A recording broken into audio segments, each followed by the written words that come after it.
आज गुरुपौर्णिमेनिमित्त श्रीपाद वाक्सुधा खंड 3 विभाग 3 मधील तेची बंधू श्रीचरण श्री गुरूंचे यावर परमपूज्य मामा काय सांगतायत ते आपण आज ऐकूया. ज्यांचे स्मरण केले असता सकळ विद्यांची अधिकरण विद्या अशी जी अध्यात्मविद्या तिची प्राप्ती होते ते श्रीगुरु होत. कितीही विद्या असल्या, कोणत्याही प्रकारच्या असल्या तरी त्या सर्वांची आई जर कोण असेल तर ती अध्यात्मविद्या होय. श्री भगवंतांनी विभूती योग सांगताना अध्यात्मविद्या विद्यानाम असे सांगितलेलेच आहे. अशी ही अध्यात्मविद्या कुठून व कशी प्राप्त होते हे जर समजावून घ्यायचे असेल तर माऊली सांगतात की जयांचे केलिया स्मरण होय सकल विद्यांचे अधिकरण तेची बंधू श्रीचरण श्री गुरूंचे. गुरु आणि श्रीगुरु त्याकरता श्रीगुरूंच्या चरणांना वंदन करायला पाहिजे. श्रीगुरु असा शब्द आला म्हणजे प्रश्न पडतो की नुसते गुरु म्हणून भागणार नाही का? तर भागणार नाही. कारण कोणीही एकमेकांचे गुरु होऊ शकतात. उदाहरणार्थ मला हा हॉल माहीत नाही, तो कोणीतरी दाखविला तर तो माझा गुरु झाला. पण जेव्हा तो गृहस्थ पुण्यात आला आणि त्याला पर्वती कुठे आहे ते माहीत नव्हते, मी त्याला ते सांगितले तेव्हा मी त्याचा गुरु झालो. म्हणजे एका सहाय्य करू अशा प्रकारचे हे गुरूंचे पद आहे. तसे सर्वजणच एकमेकांचे गुरु आहेत. पण श्रीगुरु हे पद काय आहे तर ते शक्तिशाली शक्तियुक्त गुरुपद आहे. हे शक्तिशाली श्रीगुरु भेटण्याकरता आपल्याला काही तप करावे लागते. सुरुवातीला जे तप लागते ते विधियुक्त असावे. श्री संत तुकाराम महाराजांना श्रीगुरु भेटले. कसे भेटले तर स्वप्नात. सत्यगुरु राये कृपा मज केली परी नाही घडली सेवा काही. सापडविले वाटे जाता गंगा स्नाना मस्तकी तो जाणा ठेविला कर. भोजना मागती तूप पाव शेर पडिला विसर स्वप्ना माझी. काय न कळे उपजला अंतराय म्हणून या काय त्वरा झाली. राघव चैतन्य केशव चैतन्य सांगितली खूण माळिकेची. बाबाजी आपुले सांगितले नाम मंत्र दिला रामकृष्ण हरी. माघ शुद्ध दशमी पाहुनी गुरुवार केला अंगीकार तुका म्हणे. आता प्रश्न असा पडेल की श्री संत तुकाराम महाराजांनी 18 वर्षे रात्रंदिवस विठ्ठल विठ्ठल असा जप केला, मग हे रामकृष्ण हरी आणले तरी कुठून? तर त्यांचे श्रीगुरु म्हणाले की तुझी मालिका जी आहे, तुझी परंपरा जी आहे ती आमच्याकडील आहे. मी ज्या परंपरेत वाढलो, जे वर्तलो, जे माझ्या श्रीगुरूंनी सांगितले तेच तुला सांगितले. राघव चैतन्यांचे शिष्य केशव चैतन्य त्यांचा मी बाबाजी शिष्य. करणे आणि होणे त्यांनी काय सांगितले? रामकृष्ण हरी हा आपला पंथ आहे. तेव्हा त्यांना विचार पडला की रामकृष्ण हरी पंथ आहे हे ठीक आहे, पण विठ्ठल विठ्ठल सोडून आता हे कसे काय जमायचे? परंतु श्रीगुरूंनी शक्तीसहित ते दिल्यामुळे आपोआप रामकृष्ण हरी मुखी आले. सुरुवातीला मनाने नाम घेत होते आणि नंतर श्रीगुरुकृपेने होत होते. फरक कळला की नाही? एखादी गोष्ट करणे हे आपल्या ताब्यात असते, पण येथे ती होणे आहे. श्रीगुरुकृपा झाल्यावर जी गोष्ट होते तिचा अभिमान कळतो. त्यात अभिमान कशाचा धरायचा? फार झाले तर श्रीगुरूंनी दिले असे म्हणावे. मी करतो असे म्हणायला तेथे जागा नाही. तेव्हा श्री संत तुकाराम महाराजांनी ते बघितले आणि मगच म्हटले की सत्यगुरु राये कृपा मज केली परी नाही घडली सेवा काही. माघ शुद्ध दशमी पाहुणे गुरुवार केला अंगीकार तुका म्हणे. आपण मनाने काही करतो, काही विधीप्रमाणे करतो, पण जेव्हा श्रीगुरूंची भेट होते तेव्हा म्हणतो असे नाही, श्रीगुरू सांगतील तसे करा. आपण असे नाही म्हणत की मी असे ठरवले व मी असे करतो. अध्यात्मविद्या ही सर्व विद्यात श्रेष्ठ विद्या आहे.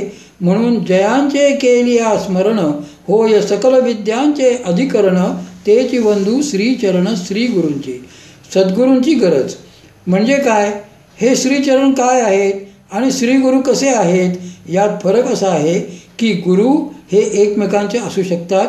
श्रीगुरु हे शक्तीचे देहधारण केलेले रूप असते आणि सद्गुरू हे अंतिम तत्व असतात. तेव्हा सद्गुरू सर्वांना एकच आहेत. आम्ही केवळ भावनेने सांगतो की हे आमचे सद्गुरू आहेत म्हणून. पण देहसापेक्ष ते श्रीगुरू असतात. सद्गुरू कोठे भेटतात? गुरु कोठे भेटतात? गुरु प्रपंचात भेटतात. अकार चरण युगुल पण उकार उदर विशाल यामध्ये श्रीगुरू भेटतात. आणि मकार महामंडल यामध्ये सद्गुरू भेटतात. म्हणजे जोपर्यंत मनाची अवस्था आहे तोपर्यंत श्रीगुरूंची जरुरी आहे. आणि मनाची अवस्था संपल्यानंतरही पुढे सद्गुरूंची जरुरी आहेच. का तर श्री संत तुकाराम महाराज सांगतात तसे, सुखे मी निजलो गा शून्य सारून तेथे, त्रिकुट शिखरी गा दान मिळे आई ते. टाकिली पात्र झोळी धर्म अधर्म आशा, कोल्हाळ चुकविला त्रिगुणांचा वोळसा. न मागे मी भीक आता हाची झाला भरवसा, वोळली 17वी गा तिने पुरविली इच्छा. शक्तिपाताची प्रक्रिया.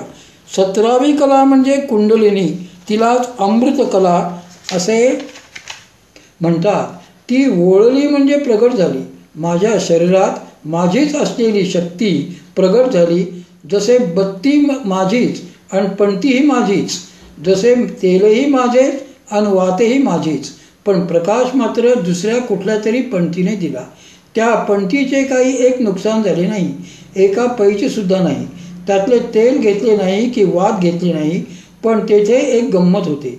एक पणती लावून ठेवावी आणि दुसरी हळूहळू जवळ न्यावी, म्हणजे त्या पणतीची ज्योत आपोआप खाली होते, पणती लागते आणि ज्योत पुन्हा सरळ होते. यालाच म्हणतात शक्तिपात. श्री गुरु ही शक्ती वर आहे आणि शिष्याचे स्थान खाली आहे. कसे ते पहा. एका श्रीमंत माणसाने PhD झालेला एक मास्तर ठेवला. कोणासाठी? तर आपला पहिलीच असलेला मुलगा शहाणा व्हावा म्हणून, त्याच्यासाठी. आता त्या मास्तराने खाली व्हायचे का की त्या मुलाने वर व्हायचे? तर त्या मास्तराने खाली व्हायचे आणि त्या मुलाला अक्षर ओळखीपासून शिकवायचे. तसेच ही शिष्यभावाची पणती खालीच आहे, ती वर होणार नाही. मग गुरुभावानेच खाली व्हायला पाहिजे. म्हणजे तो ज्ञानप्रकाश जो आहे तो खाली झाला, त्याचे पतन झाले. पतन म्हणजे आपण एरवी म्हणतो त्या अर्थाने नाही. पतन या शब्दाचा अर्थ शक्तिपात झाला असा आहे. आणि शक्ती पुन्हा सरळ झाली. दिवा लागायचा अवकाश की लगेच ती ज्योत सरळ होते, असे जे होते त्यालाच माऊली म्हणतात. दीपे दीप लाविला तैसा परिश्वंग तो झाला. श्री संत तुकाराम महाराजांना त्यांच्या सद्गुरूंनी काय किंवा श्री निवृत्तीनाथ महाराजांनी श्री ज्ञानेश्वर महाराजांना काय अशाच तऱ्हेचा शक्तिपात केला. त्यानंतरच माऊली सद्गुरूचरणांचा उल्लेख श्रीचरण असा करतात. हे श्रीचरण कोणते ते नीट लक्षात घ्यावे. श्री नाम शक्ती. वयाने लहान असताना माझी श्री म्हणजे माझे बाळसे, जरा मोठा झालो म्हणजे बुद्धी ही माझी श्री, आणखी मोठा झालो तेव्हा अभ्यास परीक्षा ही माझी श्री, त्याहून मोठा झालो म्हणजे माझी श्री पैसा, त्यापेक्षा मोठं झाल्यावर श्री म्हणजे घरदार, पुढे मोठा झाल्यावर गृहस्थाश्रमात पत्नी संतती ही माझी श्री, प्रापंचिकांची श्री म्हणजे पैसा. पण संन्यासाची कोणती? तर त्याचे वैराग्य. पित्त, वित्त आणि चित्त याचाच अर्थ असा की शरीरात पित्त असावे लागते, वित्त हे प्रपंचात लागते आणि चित्त परमार्थात लागते. येथे पित्त म्हणजे रोग, उलट्या नव्हे. पित्त याचा अर्थ शरीरातली उष्णता, त्याला फोमेंटेशन म्हणतात. शरीरामध्ये ते वाढले तर डॉक्टरला एक वेळ चालते, पण कमी झालेले मात्र चालत नाही. ताप एकदम कमी झाला अगर उतरला तर डॉक्टर घाबरतो. हे शरीर जर गरम असेल तरच कार्य करेल, पित्त असेल तर कार्य करेल. आता चित्ताची जरुरी काय त्याचाही विचार केला पाहिजे. चित्त कशाला पाहिजे? आपल्या शरीरात बहिःकरण आणि अंतःकरण असे 2 भाग आहेत. तुम्ही सर्वजण सुज्ञ व तज्ज्ञ आहात म्हणून आपल्याला याच्या फार खोलात जावायचे नाही. आपण ज्यांच्याद्वारे पाहतो, ऐकतो, चालतो वगैरे ती बहिःकरणे होत आणि ज्यामुळे चालतो, ऐकतो, पाहतो ते अंतःकरण होय. कसे? तर डोळा पाहतो आहे आणि मन थाऱ्यावर नाही. अशा वेळी आपण जर विचारले काय पाहिलेस तर उत्तर येईल काही नाही. म्हणजे डोळ्यात जेव्हा मन येईल तेव्हाच त्यांनी पाहिले. यातील फरक कळला का? मन जर थाऱ्यावर असेल तरच इंद्रिये कार्य करतात. याचाच अर्थ मन नाही स्थिरी आणि बहुतीर्थ करू. म्हणून मनाकडे नीट लक्ष ठेवावे. आपल्या अध्यात्माच्या आड येणारे जर कोणी असेल तर ते मनच होय. या मनाचा स्वभाव अतिचंचल आहे. माकड आणि मन, पिशाच आणि मन, लहान मूल आणि मन हे सारखेच. म्हणून मन जिंकल्याशिवाय मने मुरडुनी करी राजरया, त्याला मुरड घातल्याशिवाय परमार्थाचे कार्य साधणार नाही. मनाला मुरड पाडावी. आता मनाला मुरड कोण घालणार? कारण हे मुरडणे निराळे आहे.